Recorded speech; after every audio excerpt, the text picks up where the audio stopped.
Hello दोस्तों। तो स्वागत है आपका हमारे चैनल में। आज हम एक ऐसे मुद्दे के बारे में बात करने वाले हैं जो हमारे फ्यूचर के लिए बहुत बड़ा खतरा हो सकता है, क्लाइमेट चेंज। जी हाँ, इसकी आज सुनाई देने लगी है, खासकर इस फरवरी के महीने। तो आइए समझते हैं इसे डिटेल में। Right now, we're facing a man-made disaster of global scale. Our greatest threat in thousands of years, climate change. If we don't take action, the collapse of our civilizations and the extinction of much of the natural world is on the horizon. The city of Los Angeles is tonight surrounded by ferocious fires. News, and that's my image of the day. Rampant fires in Uttarakhand's forest, firefighting.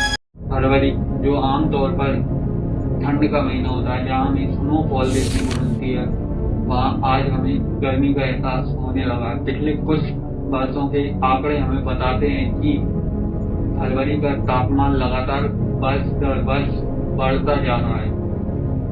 एक report की माने तो WMO के अनुसार 2023 की गर्मियां सबसे अधिक गर्म रही हैं, जिसका तापमान एवरेज टेम्परेचर के 1.45 डिग्री सेल्सियस अबव रहा है। वहीं यूरोपियन यूनियन की क्लाइमेट चेंज सर्विसेज के अनुसार 2024 की गर्मियों को उत्तरी गोलार्ध की सबसे अधिक गर्म गर्मियां घोषित किया गया है।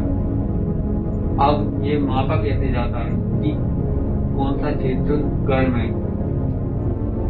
इंडियन मेट्रोलॉजिकल डिपार्टमेंट के मुताबिक यदि प्लेन्स का तापमान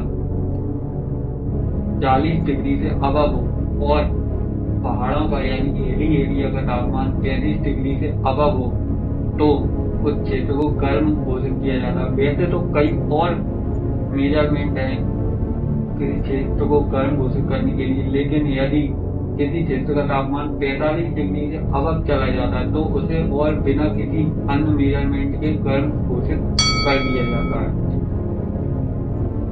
एक रिपोर्ट के मुताबिक 2023 की गर्मियां पिछले 122 साल में सबसे अधिक गर्म रही है।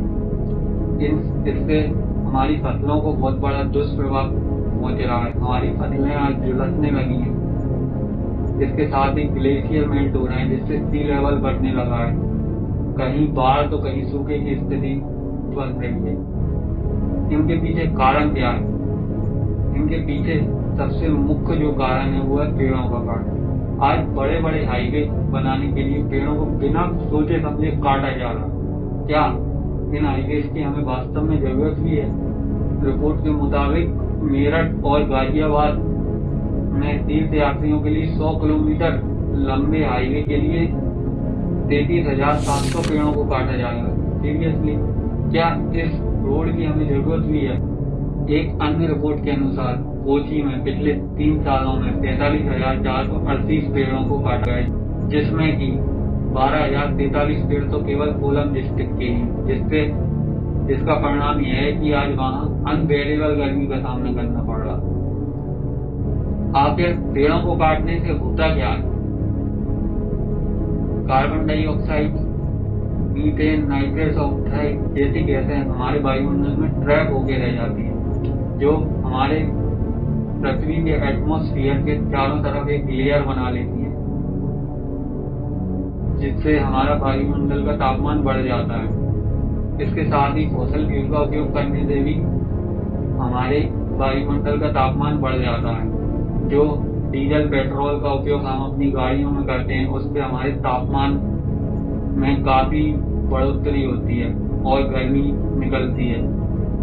इसके साथ ही जिन पावर प्लांटों से हमारे घरों में बिजली आती है, वहाँ कोयला जलाया जाता है बिजली बनाने के लिए, उससे भारी मात्रा में कार्बन इमिशन निकलते हैं। उन कार्बन इमिशन के कारण हमारे वातावरण में बहुत अधिक मात्रा में गर्मी प्रोड्यूस होती है।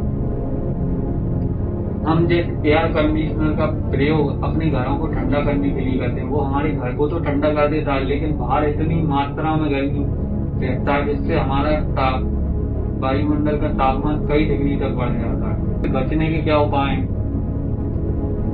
इससे बचने के लिए हमें सरकार को दोनों को मिलजुल कर साथ में काम करना होगा। गवर्नमेंट को स्ट्रिक्ट लॉस लाने होंगे जो फैक्ट्रियों और अन्य कंपनियों को रिस्ट्रिक्ट करें। हमें अपने जीवन में छोटे छोटे बदलाव लाने होंगे, जैसे कि रिन्यूएबल एनर्जी का उपयोग करना। हम अपने घरों की छतों पर सोलर प्लेट लगा सकते हैं और इसके साथ फॉसिल फ्यूल का उपयोग कम करना। पेड़ लगा सकते हैं, भारी मात्रा में पेड़ लगाएं, वृक्षारोपण करें। इसके साथ पेड़ों की जो अंधाधुंध कटाई चल रही है सड़कें बनाने के लिए, उस पर रोक लगानी होगी। इन हाईवेज को बनाने के लिए जो पेड़ काटे जा रहे हैं उन पर रोक लगानी होगी। घरों को इस प्रकार डिजाइन करें कि खेती की जरूरत ही न पड़े। जैसे पुराने जमाने में राजा महाराजा अपने महल के चारों ओर बावड़ी, कुएं, नहर आदि बनवाते थे, जिसमें एयर जब पास होके जाती थी तो ऑटोमेटिक ठंडी हो जाती थी। उसी टेक्निक का आज हम अपने घरों में उपयोग कर सकते हैं। तो दोस्तों, हम आपसे यहीं विदा लेते हैं। Signing off for today. तब तक के लिए नमस्कार, बाय।